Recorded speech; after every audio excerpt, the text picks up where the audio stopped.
Hello दोस्तों, video में आपका स्वागत है। मैं हूं राकेश कुमार और आप देख रहे हैं GIS NCERT। दोस्तों, आज हम हल करने वाले हैं कक्षा 9 की गणित विषय की प्रश्नावली 7.3 को। बाकी इससे पहले जो प्रश्नावली थी 7.2 वो मैंने इससे पहले वीडियो में हल करके बताई है। अगर आपने अभी तक वह वीडियो नहीं देखी है तो ऊपर आई बटन पर आपको उस वीडियो का लिंक मिल जाएगा। आप लिंक पर क्लिक करके उस वीडियो को देख सकते हैं। ठीक है, तो चलिए आज की वीडियो को शुरू करते हैं। ये देखिए, ये है प्रश्नावली का पहला क्वेश्चन और इस क्वेश्चन में कहा गया है त्रिभुज ABC और त्रिभुज DBC एक ही आधार BC पर बने दो समद्विबाहु त्रिभुज इस प्रकार है कि A और D भुजा BC के एक ही ओर स्थित है। देखिए आकृति 7.39 में। यदि AD बढ़ाने पर BC को P पर प्रतिच्छेद करे तो दर्शाइए कि फर्स्ट पॉइंट है त्रिभुज ABD सर्वांग सम है त्रिभुज ACD के, और त्रिभुज ABP सर्वांग सम है त्रिभुज ACP के, और तीसरा पॉइंट है AP कोण A और कोण D दोनों को समद्विभाजित करता है। फोर्थ पॉइंट है AP रेखाखंड BC का लंबसमद्विभाजक है। ठीक है, तो चलिए इसका आंसर देखते हैं। ये देखिए, ये है प्रश्नावली के पहले क्वेश्चन का आंसर। इसमें दिया है कि त्रिभुज ABC और त्रिभुज DBC एक ही आधार BC पर बने दो समद्विबाहु त्रिभुज है। आकृति में आप देख सकते हैं त्रिभुज ABC ये पूरा त्रिभुज है और दूसरा त्रिभुज है DBC। इन दोनों का जो आधार है BC वो एक ही है। एक ही आधार पे दो समद्विबाहु त्रिभुज हैं। ठीक है, अब अगर ये दोनों समद्विबाहु है तो ये भुजा और ये भुजा बराबर होगी, AB बराबर AC। ठीक है, ये यहाँ पे मैंने लिख दिया है।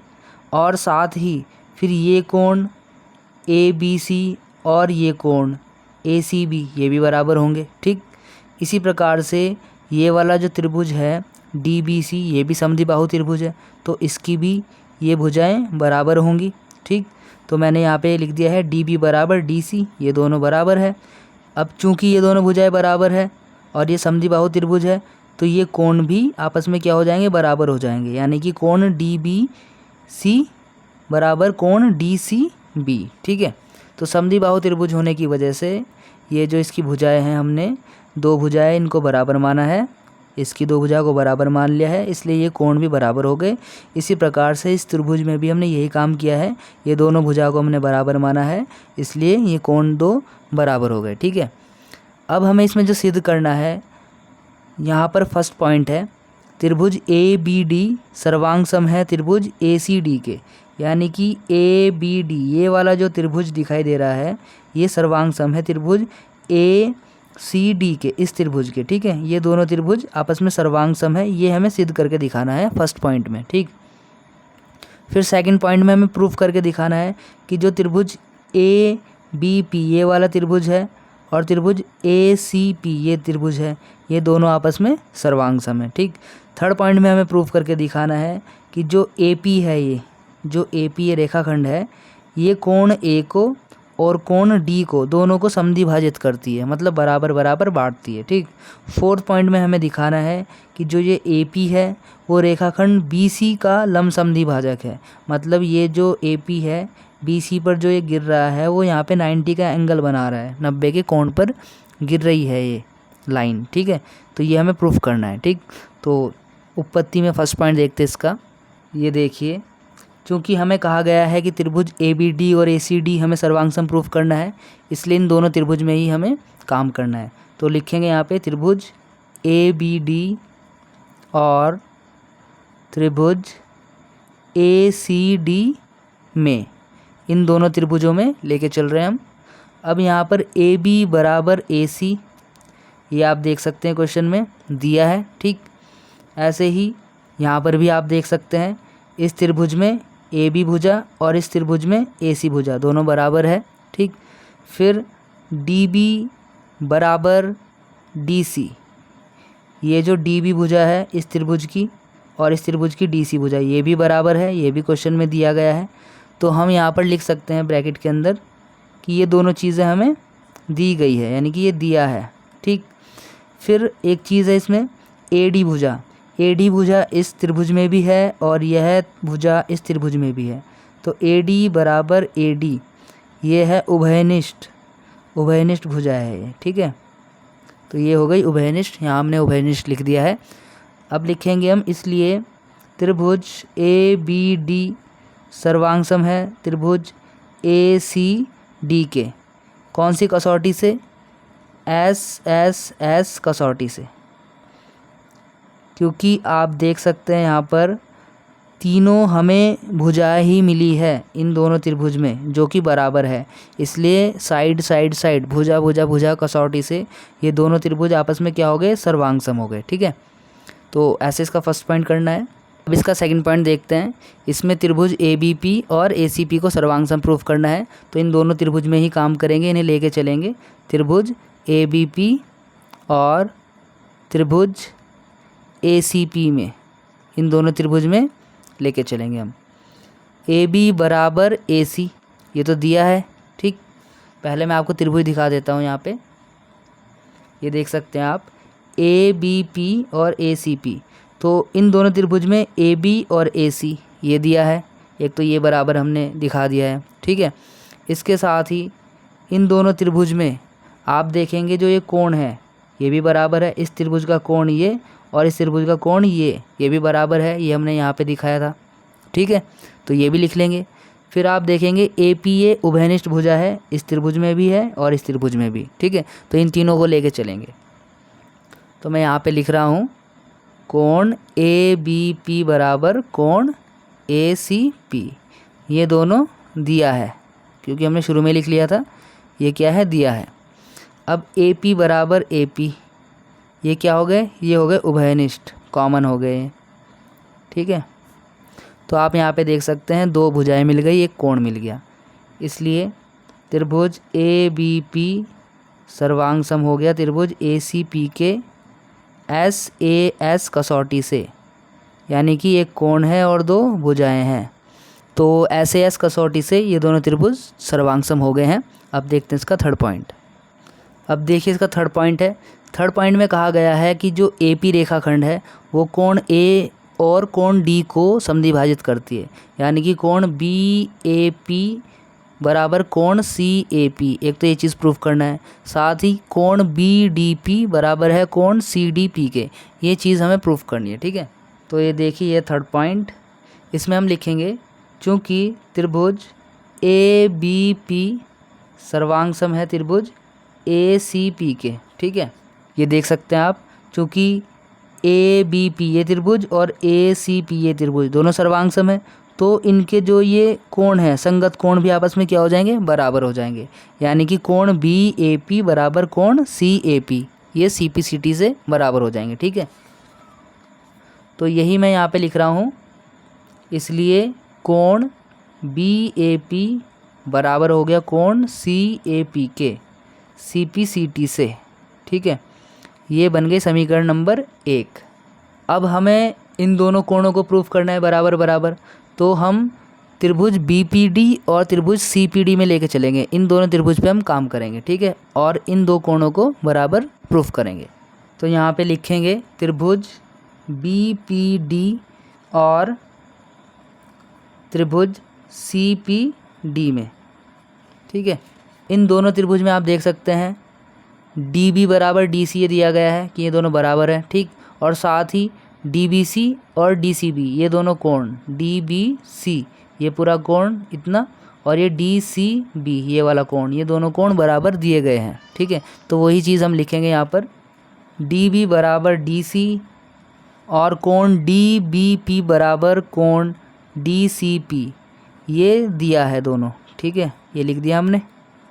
अब आप इन दोनों त्रिभुज में देख सकते हैं DP इस त्रिभुज के लिए भी काम कर रहा है और DP इस त्रिभुज के लिए भी काम कर रहा है, यानी कि ये कॉमन है। ठीक है, तो लिखेंगे DP बराबर DP, ये है उभयनिष्ठ यानी कि कॉमन।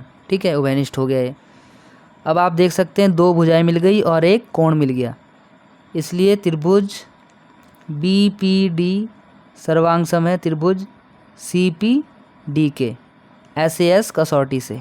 ठीक है, SAS कसौटी यहाँ पे लग जाएगी और ये सर्वांग सम हो गए। ठीक, अब जब ये दोनों त्रिभुज सर्वांग सम हो गए हैं तो हम लिख सकते हैं यहाँ पर कोण BDP बराबर कोण CDP।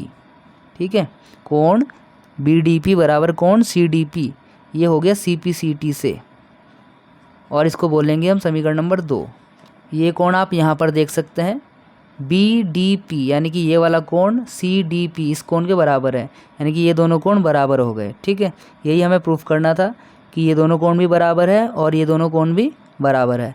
तो अब हम लिखेंगे समीकरण 1 व 2 से हम कह सकते हैं कि AP कोण A व कोण D को समद्विभाजित करता है। ठीक है, ये हमें प्रूफ करना था। समीकरण 1 देखोगे आप और समीकरण 2 देखो, ये है समीकरण 1 और ये है समीकरण 2। दोनों समीकरणों से आप देखेंगे कि जो AP रेखाखंड है वो कोण A और D को समद्विभाजित करता है। ठीक है, अब देखते हैं इसका फोर्थ पॉइंट। फोर्थ पॉइंट में हमें प्रूफ करना है कि जो ये AP रेखाखंड है वो BC का लंब समद्विभाजक है, यानी कि यहाँ पे 90 के एंगल पे कोण बना रहा है। और लंब समद्विभाजक का मतलब हो गया एक तो 90 का कोण बना रहा है और साथ ही इन दोनों भुजाओं को बराबर बराबर बांट रहा है, यानी कि BP बराबर CP होना चाहिए। ठीक है, ये हमें प्रूफ करना है। तो फोर्थ पॉइंट में हम लिखेंगे चूँकि त्रिभुज BPD सर्वांग है त्रिभुज CPD के। ये हमने यहाँ पे ऊपर सिद्ध किया है, तो लिख देंगे ऊपर सिद्ध किया है। यहाँ से सर्वांग सम है, ये हमने सिद्ध किया है ऊपर, इसलिए BP बराबर CP और कोण BPD बराबर कोण CPD के, ब्रैकेट में लिख देंगे CPCT से। ये हो गई समीकरण नंबर 3। अब यहाँ पर आप देख सकते हैं चूँकि ये दोनों त्रिभुज सर्वांग सम है, इसलिए ये जो इनकी संगत भुजा है BP और CP ये दोनों बराबर हो जाएगी। और साथ ही जो इनके संगत कोण है ये वाला कोण DPB और DPC ये भी दोनों आपस में क्या हो जाएंगे, बराबर हो जाएंगे। जितना यहाँ पर होगा उतना ही यहाँ पर भी होगा। ठीक है, तो वही चीज़ हमने यहाँ पे लिख ली है और इसको समीकरण नंबर 3 हमने नाम दे दिया है। ठीक, अब हम क्या करेंगे, कोण BPD प्लस कोण CPD बराबर 180 डिग्री रैखिक युग्म हो जाएगा। ये रैखिक युग्म, ये देखिए रैखिक युग्म क्यों हुआ, क्योंकि कोण BPD ये वाला कोण प्लस कोण CPD दोनों एक सीधी रेखा पर बने कोण है। ठीक है, तो दोनों का योग कितना हो जाएगा, 180 डिग्री, क्योंकि ये रैखिक युग्म कोण कहलाएंगे। ठीक है, तो वही काम हमने यहाँ पे कर दिया है। अब कोण BPD देखिए ऐसे रहेगा, प्लस कोण CPD को भी हम BPD लिख सकते हैं यहाँ से समीकरण 3 से, तो इसको भी मैंने BPD ही लिख दिया है, बराबर 180 डिग्री ऐसे रहेगा। BPD जुड़ जाएंगे ये, तो हो जाएगा 2 कोण BPD बराबर 180 डिग्री ऐसे रहेगा। हमें तो कोण BPD निकालना है, बराबर 180 डिग्री ऐसे रहेगा। 2 यहाँ पर गुणा में था, इधर आएगा डिवाइड में आ जाएगा, डिवाइड कर दोगे आ जाएगा 90 डिग्री। तो यहाँ पे आप देख सकते हैं कोण BPD बराबर कितना हो गया, 90 डिग्री। ठीक है, अब चूँकि BPD CPD के भी बराबर है तो बराबर आप कोण CPD भी लिख सकते हैं। अब देखो BPD और CPD दोनों 90 डिग्री आ रहे हैं, तो हम कह सकते हैं अतः AP BC का लंब समद्विभाजक है, लंब समद्विभाजक है। ठीक है, AP BC का लंब समद्विभाजक है क्योंकि इसने यहाँ पे देखो दोनों 90 डिग्री भी इसको हमने प्रूफ कर दिया है। ठीक है, और इन दोनों को बराबर भी प्रूफ कर दिया है। ठीक है, तो इसलिए AP BC का लंब समद्विभाजक है। तो देखिए इस प्रकार से करना था। ये क्वेश्चन हमारा कंप्लीट हो गया। अब देखते हैं इसका दूसरा क्वेश्चन। अब देखिए ये है प्रश्नावली का दूसरा क्वेश्चन और इसमें कहा गया है AD एक समद्विबाहु त्रिभुज ABC का एक शीर्षलंब है जिसमें AB बराबर AC है। दर्शाइए कि फर्स्ट पॉइंट है AD रेखाखंड BC को समद्विभाजित करता है। सेकंड पॉइंट है AD कोण A को समद्विभाजित करता है। ठीक है, तो चलिए इसका आंसर भी देखते हैं। अब देखिए यह है प्रश्नावली के दूसरे क्वेश्चन का आंसर। इसमें एक त्रिभुज ABC दिया गया है जो कि समद्विबाहु त्रिभुज है। AB और AC इसकी बराबर भुजाएं हैं, वो यहाँ पे मैंने लिख दिया है। और AD जो है ये त्रिभुज ABC का शीर्षलंब है, यानी कि यहाँ से नीचे आ रहा है ऐसे और ये 90 डिग्री के एंगल पर है यहाँ पर। ठीक है, तो हम इससे ये लिख सकते हैं कि कोण ए डी बी बराबर कोण ए डी सी, यानी कि दोनों ही ये 90 डिग्री के कोण हो जाएंगे। शीर्षलंब का मतलब ये हो गया, यानी कि यहाँ पे 90 डिग्री के एंगल पर गिर रहा है, तो ये दोनों कोण कितने हो गए 90 डिग्री के। ठीक है, सिद्ध हमें करना है इसमें फर्स्ट पॉइंट, AD रेखाखंड BC को समद्विभाजित करता है। जो ये AD रेखाखंड है ये BC को समद्विभाजित कर रहा है, इन दोनों को बराबर बराबर बांट रहा है, ये हमें प्रूफ करना है फर्स्ट पॉइंट में। सेकंड पॉइंट में हमें प्रूफ करना है कि जो ये AD है ये कोण A को समद्विभाजित करता है, यानी कि कोण A को भी बराबर बराबर बांट रहा है। ठीक है, तो सबसे पहला पॉइंट करते हैं इसका उपपत्ति में। हम क्या करेंगे, त्रिभुज ADB और त्रिभुज ADC में लेके चलेंगे। लिखेंगे यहाँ पर त्रिभुज ADB और त्रिभुज ADC में, इन दोनों त्रिभुज पे हम काम करेंगे। यहाँ पर हमें AB बराबर AC दिया गया है, इस त्रिभुज में AB और इस त्रिभुज में AC, ये दोनों बराबर भुजाएं हैं, और साथ ही कोण भी दिया गया है, कोण ADB बराबर कोण ADC बराबर 90 डिग्री के हैं ये। ठीक है, तो ये दोनों चीज़ हमें दी गई है, तो लिख दिया मैंने, ये दिया है, हो गया हमारा। ठीक, फिर इसमें AD कॉमन है जो कि दोनों ही त्रिभुज में है, तो AD बराबर AD, ये हो गया उभयनिष्ठ। ठीक, और जो हमें इसको प्रूफ करना है वो हमें RHS कसौटी से प्रूफ करना है। ठीक है, तो यहाँ पे हम लिखेंगे, इसलिए त्रिभुज ADB सर्वांग सम है त्रिभुज ADC के। ठीक है, ये हो गया RHS कसौटी से।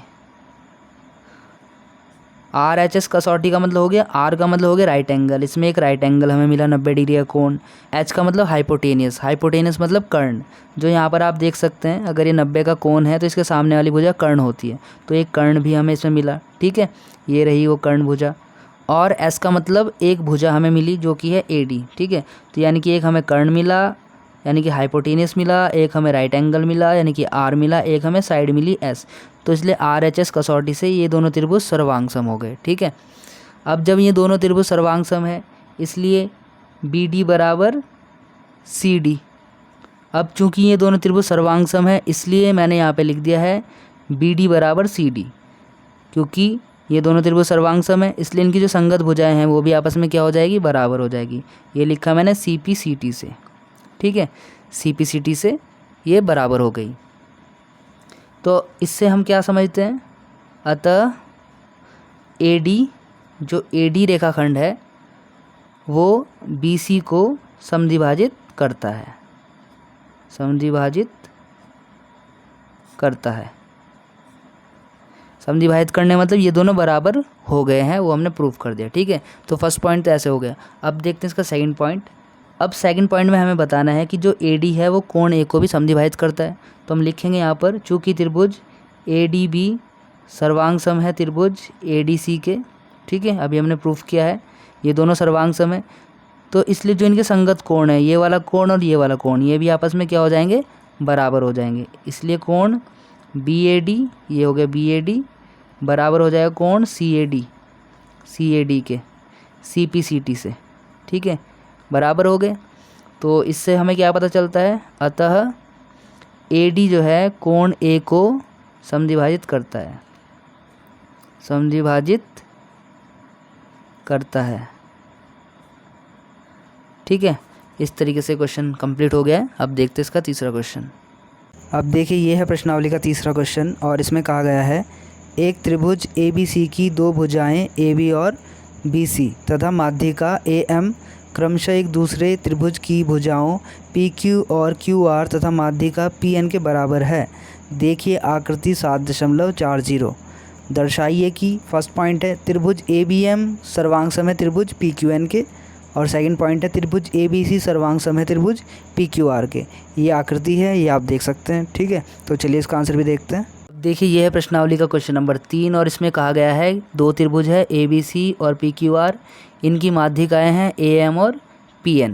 ये दोनों माध्यिकाएं बराबर दी गई है, AB और PQ बराबर दिया गया है, BC और QR बराबर दिया गया है, BM और QN बराबर दिया गया है।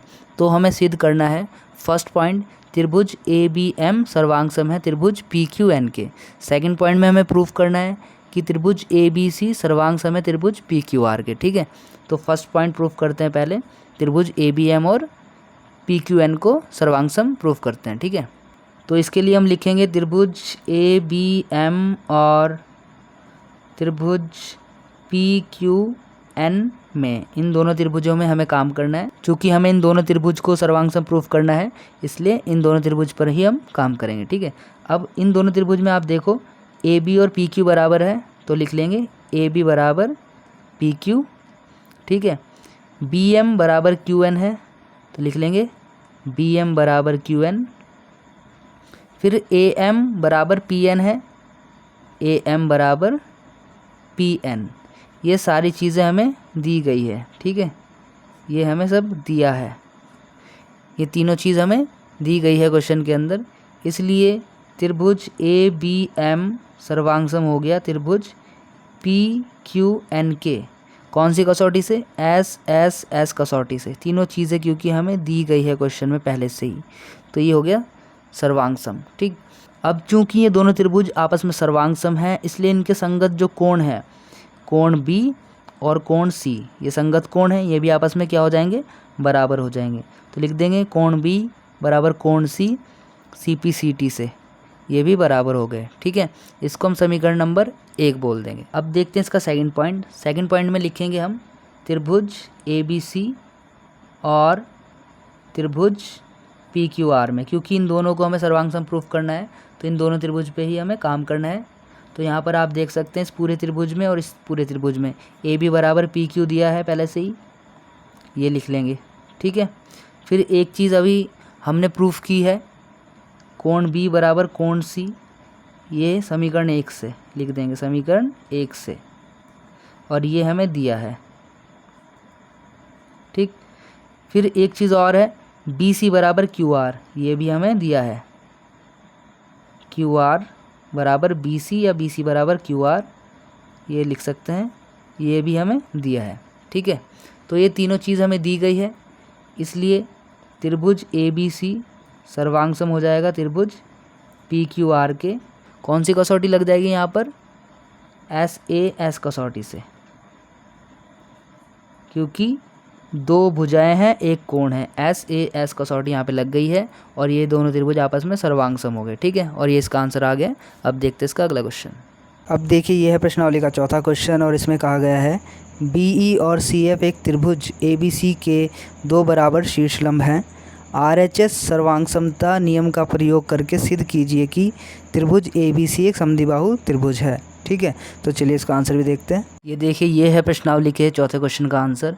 इसमें त्रिभुज दिया है ABC एक त्रिभुज है और जिसमें CF और BE ये शीर्षलंब है त्रिभुज में, और ये दोनों बराबर दिए गए हैं। ठीक है, हमें प्रूफ करना है कि जो ये त्रिभुज है ABC एक समद्विबाहु त्रिभुज है, लेकिन जो हम ये प्रूफ करेंगे वो हमें RHS कसौटी से ही प्रूफ करना है। ठीक है, तो उत्पत्ति में लिखेंगे त्रिभुज BEC व त्रिभुज CFB में हमें इन दोनों त्रिभुज पे काम करना है, BEC और CFB में।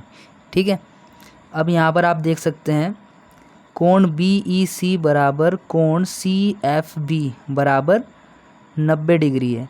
BEC ये वाला कोण और CFB ये वाला कोण दोनों क्या है? 90 डिग्री है, ये दिया है हमें। ठीक है, एक तो हमने ये लिख दिया। फिर BE बराबर CF ये भी हमें दिया है, दोनों शीर्षलंब ये भी बराबर है BE और ये CF। फिर BC बराबर BC, ये जो भुजा है यहाँ पर BC, ये दोनों त्रिभुज के लिए काम कर रही है, इसलिए ये हो गई उभयनिष्ठ भुजा। ठीक है, ये क्या हो गई? उभयनिष्ठ हो गई। इसलिए हम लिख सकते हैं त्रिभुज BEC सर्वांगसम है त्रिभुज CFB के RHS कसौटी से।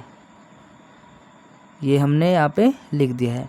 RHS कसौटी के लिए हमें R चाहिए यानी कि राइट एंगल 90 डिग्री, वो हमें मिल गया है। H चाहिए हाइपोटेनियस यानी कि कर्ण। कर्ण कहाँ से मिलेगा हमें? 90 डिग्री के सामने वाली जो भुजा होगी ये BC, ये कर्ण है। ऐसे इसके हिसाब से ये कर्ण है। ठीक है, दोनों के हिसाब से BC ही कर्ण रहेगी, तो हमें कर्ण भी मिल गया और एक साइड मिल गई जो कि है BE और CF। ठीक है। तो हमें RHS तीनों चीज़ मिल गई, इसलिए ये दोनों त्रिभुज क्या हो गए, सर्वांगसम हो गए। लेकिन अभी तक हमारा आंसर नहीं आया है, क्योंकि हमें इसको समद्विबाहु प्रूफ करना है, दो भुजाएं बराबर इसमें प्रूफ करनी है। तो हम यहाँ पे लिखेंगे कोण FBC बराबर कोण ECB। चूँकि ये दोनों त्रिभुज सर्वांगसम है, इसलिए जो इनके संगत कोण है, इस त्रिभुज का कोण है ये वाला FBC और इस त्रिभुज का कोण है ये वाला ECB। ये दोनों संगत कोण है। इस त्रिभुज में ये वाला कोण B, इस त्रिभुज में ये वाला कोण यानी कि जो C है, ये दोनों बराबर हो जाएंगे CPCT से, क्योंकि दोनों सर्वांगसम है त्रिभुज हैं, इसलिए इनके संगत कोण आपस में क्या हो जाएंगे, बराबर हो जाएंगे CPCT से। अब चूंकि आप देखेंगे पूरे त्रिभुज में अब ध्यान से कि ये कोण इस कोण के बराबर हो रहा है, पूरे त्रिभुज के हिसाब से देखो, अगर ये दोनों कोण बराबर हो रहे हैं, बराबर कोणों के जो सम्मुख भुजाएं हैं, यानी कि इसके सामने है AC और इसके सामने है AB, ये दोनों बराबर होती है। तो हम लिखेंगे यहाँ पे, इसलिए AB बराबर AC। ये है त्रिभुज के समान कोणों की सम्मुख भुजाएं, ठीक है। चूँकि त्रिभुज के जो ये कोण थे, समान कोण थे, इनकी सम्मुख भुजाएं हैं AB और AC, ये क्या हो जाएगी, बराबर हो जाएगी। अतः हम कह सकते हैं, अब जब ये दोनों बराबर हो गई तो त्रिभुज ABC एक समद्विबाहु त्रिभुज है, ठीक है, समद्विबाहु त्रिभुज है, ठीक है। ये इसका आंसर आ गया, इस टाइप से करना था। अब देखते हैं इसका अगला क्वेश्चन। अब देखिए, ये है प्रश्नावली का 5वां क्वेश्चन और ये इस प्रश्नावली का आखिरी क्वेश्चन भी है। इसमें कहा गया है ABC एक समद्विबाहु त्रिभुज है जिसमें AB बराबर AC है। AP लंब BC खींचकर दर्शाइए कि कोण B बराबर कोण C है, ठीक है। तो चलिए इसका आंसर देखते हैं। ये देखिए, ये है प्रश्नावली के 5वें क्वेश्चन का आंसर। इसमें एक त्रिभुज दिया गया है ABC, जो कि समद्विबाहु त्रिभुज है। यहाँ पर ये जो AB है वो बराबर है AC के, ये दिया गया है, ठीक है। यह है AB बराबर AC और ये जो AP है वो शीर्ष लंब है BC पर, ठीक है। AP लंब है BC पर, ये भी दिया गया है। हमें सिद्ध करना है कि कोण B बराबर कोण C, ये चीज़ हमें प्रूफ करनी है कि ये दोनों कोण बराबर है। तो उत्पत्ति में लिखेंगे सबसे पहले त्रिभुज APB व त्रिभुज APC में, यहाँ पे APC लिखेंगे, ठीक है। त्रिभुज APB व त्रिभुज APC में, ठीक, इन दोनों पे हम काम करेंगे। यहाँ पर जो हमें चीज़ दी गई है AB बराबर AC, ये दिया गया है, ठीक है, ये हमने लिख दिया है, ये दिया है। इसी के साथ फिर जो AP है, AP बराबर AP, ये उभयनिष्ठ है, इसको लिख देंगे, ये दोनों त्रिभुजों में है, उभयनिष्ठ हो गया ये। फिर ये यहाँ पे 90 का एंगल दिया गया है, तो लिखें कोण APB बराबर कोण APC, ये बराबर 90 डिग्री है दोनों, ठीक है। ये भी हमें दिया गया है, लिख देंगे, यहाँ पे दिया है ये भी। इसलिए त्रिभुज APB सर्वांगसम हो जाएगा त्रिभुज APC के कौन सी कसौटी से, ये हो जाएगा RHS कसौटी से, ठीक है। R का मतलब राइट एंगल 90 डिग्री मिला हमें दोनों त्रिभुज में ही। H का मतलब हाइपोटेनस, उसके सामने वाली भुजा भी मिल गई हमें। S का मतलब एक साइड मिल गई, यानी कि AP मिल गई, ठीक है। अब जब ये दोनों सर्वांगसम हो गए, इसलिए जो इनके कोण होंगे, जो इनके संगत कोण है, जैसे कि कोण B और इसका कोण है C, ये भी बराबर हो जाएंगे CPCT से, ठीक है। यही हमें प्रूफ करना था, ये इसका आंसर आ गया, ठीक है। तो इस प्रकार से हमें ये क्वेश्चन करने थे और ये प्रश्नावली हमारी कंप्लीट हो चुकी है। तो दोस्तों, आज की वीडियो में बस इतना ही। बाकी की जो अध्याय है, चैप्टर है, वो हम करेंगे अगली वीडियो में। तब तक के लिए bye, take care, thanks for watching.